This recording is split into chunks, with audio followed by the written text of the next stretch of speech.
Coming up on the Sky News Daily with me, Niall Paterson, a big day for the Chancellor. Rachel Reeves has addressed the Labour Party conference in Liverpool. So how'd she go down?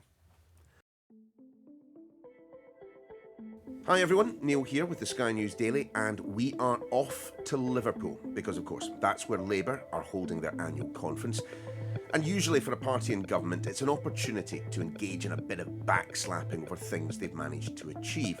But that is difficult when you're a Chancellor best known for your U-turns, whilst the economy shows little sign of changing its direction. And as a result, neither Rachel Reeves nor her boss Keir Starmer would claim they're currently the most popular of politicians. Quite the opposite, in fact.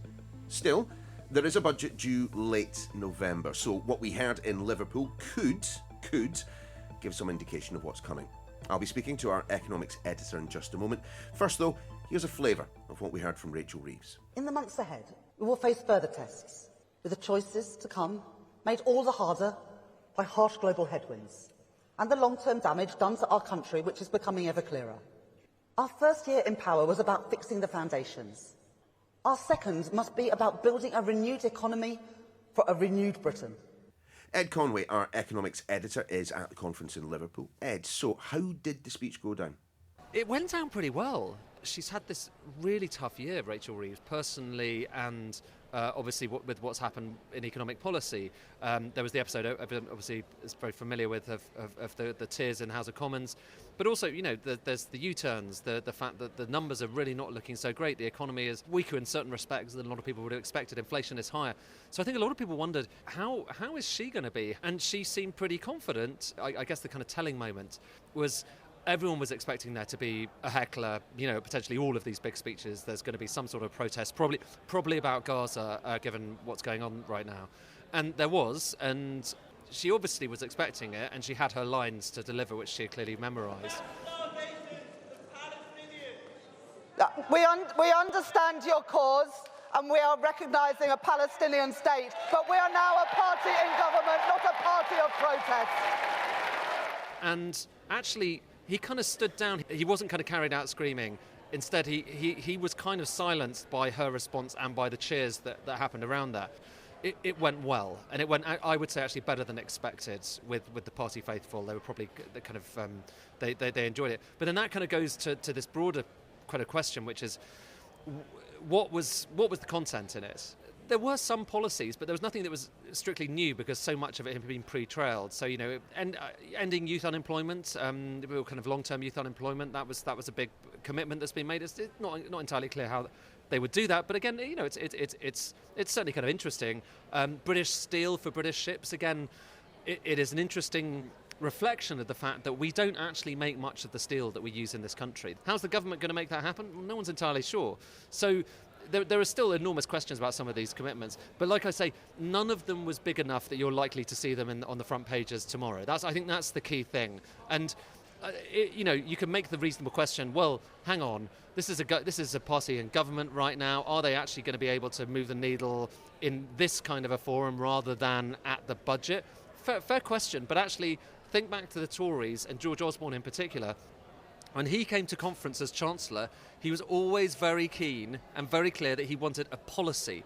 And so there's no reason why she couldn't have come here with a massive policy, you know, not necessarily that undermined the budget, but a big thing. But she chose not to. That was going to be my point. I mean, when you have a budget coming in November, why on earth would you, spoil things by announcing at conference? Talking to people around here, one of the frustrations that, you know, Labour activists have as well is it's not entirely clear that this government is about leading. It seems like it's more about responding to things when they happen. You know, some of the biggest cheers that were, you know, there in the audience is when the government decided to nationalise British Steel, or effectively nationalise British Steel. Well, that was a response to something that was happening.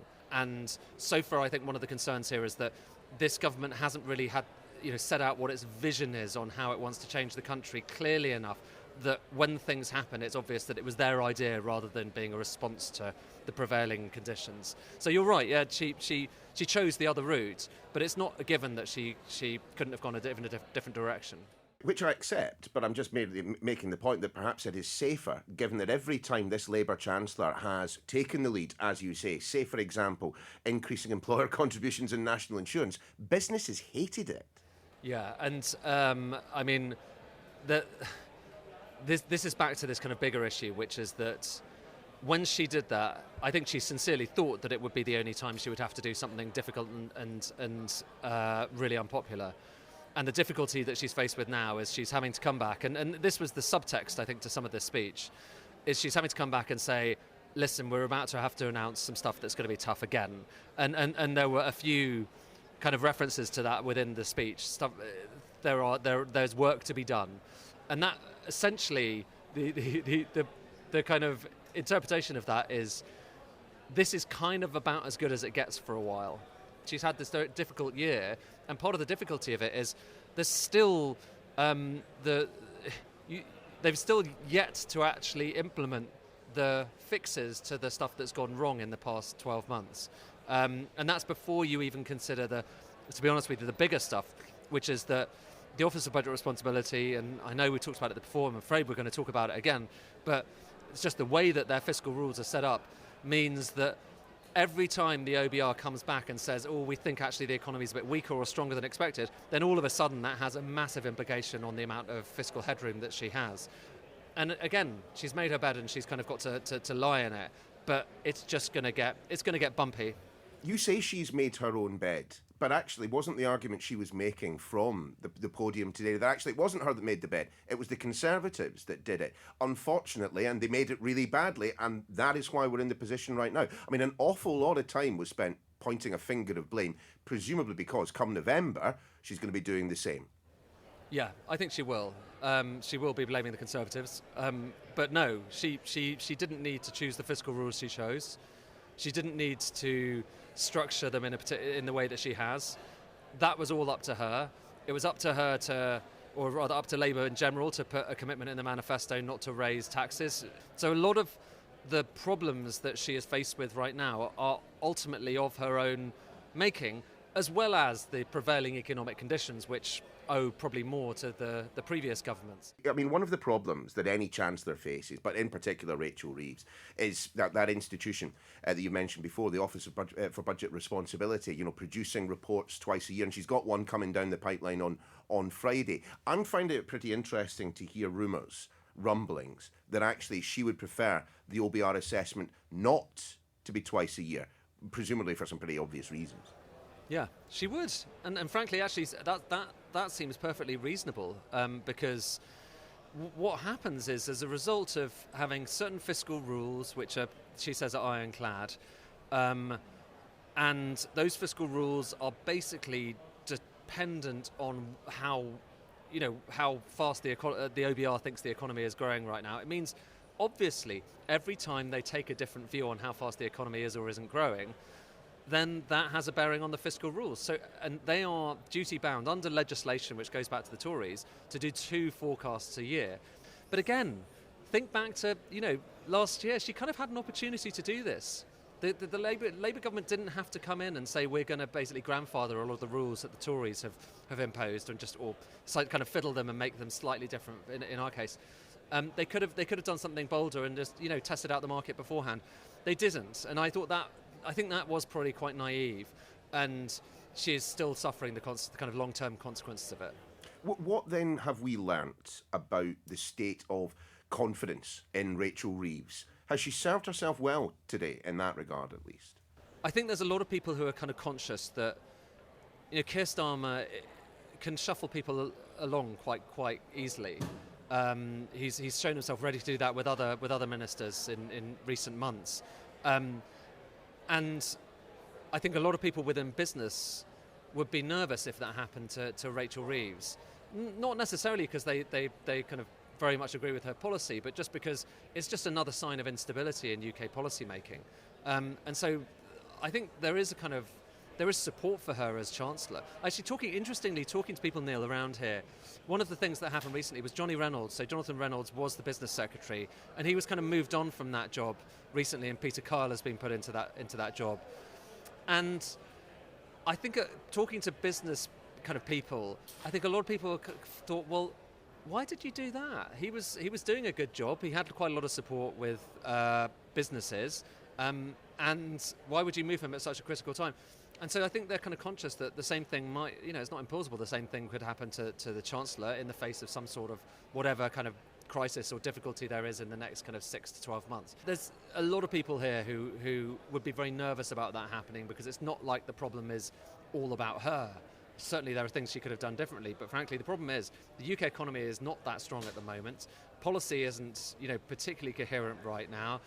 We need somehow to try and balance the books in the long run, but we haven't been able to do that under this Chancellor, or indeed under previous Chancellors. It's not obvious that moving on to someone else will actually resolve any of those issues right now. So that's some of the vibe I'm picking up. But it's all vibes, Neil. It's just, it's not like kind of, detailed analysis in black and white. So which is why I'm always a bit, I find these conferences a bit tricky, because it's much more vibes and it's much less actual hard news. But what do I know?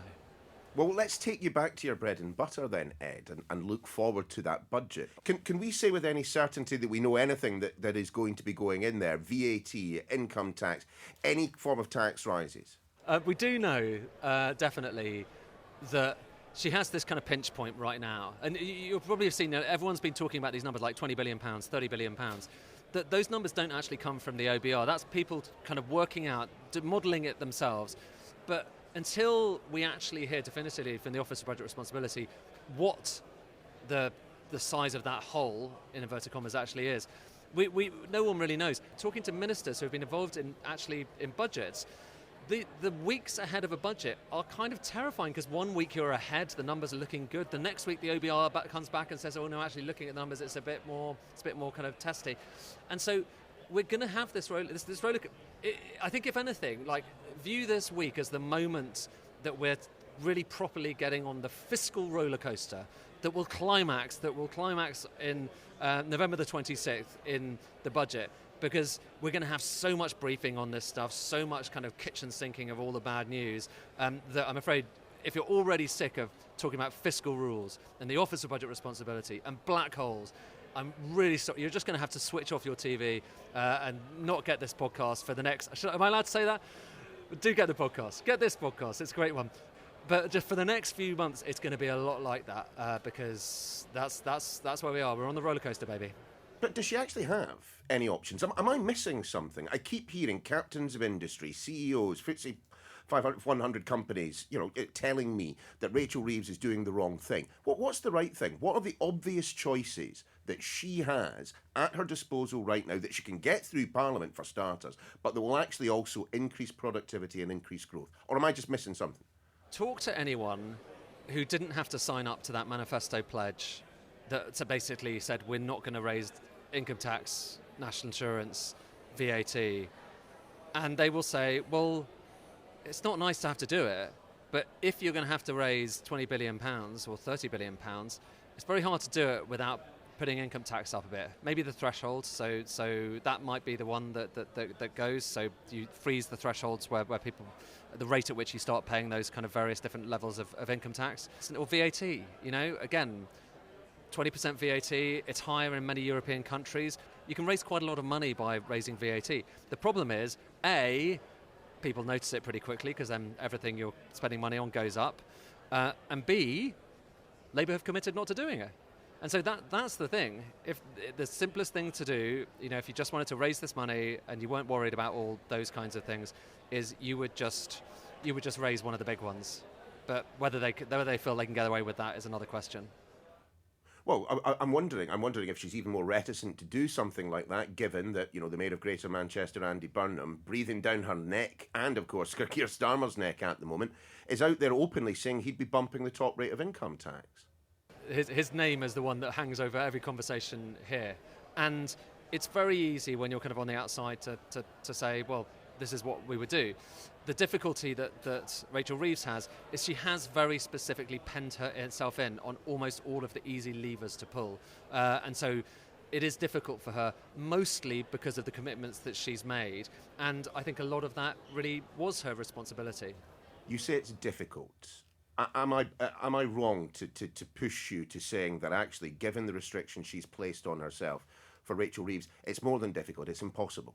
No, I don't, because I don't think it's impossible. I think there are lots of little tax rises you could try and ahead of like a budget. You've got this thing called the tax ready reckoner, and what it does is it's a table that says for every 1% increase in this tax or that tax, here's how much you would raise. And the striking thing about this is when you look at it, there's lots of little itty bitty taxes that could raise a few 100 million a go, but if you want to raise 1 billion, 5 billion, 10 billion, then it's really only the big taxes. So it's raising the national income, income tax by a penny. You're raising getting towards 10 billion pounds. So a lot of people right now will be going through that ready reckoner and saying, okay, so if you can't do income tax, then maybe there's this thing on capital gains tax. Lo and behold, people are talking about capital gains tax. Maybe there's something on stamp duty you could do. Maybe there's something on raising extra taxes for higher earners, perhaps.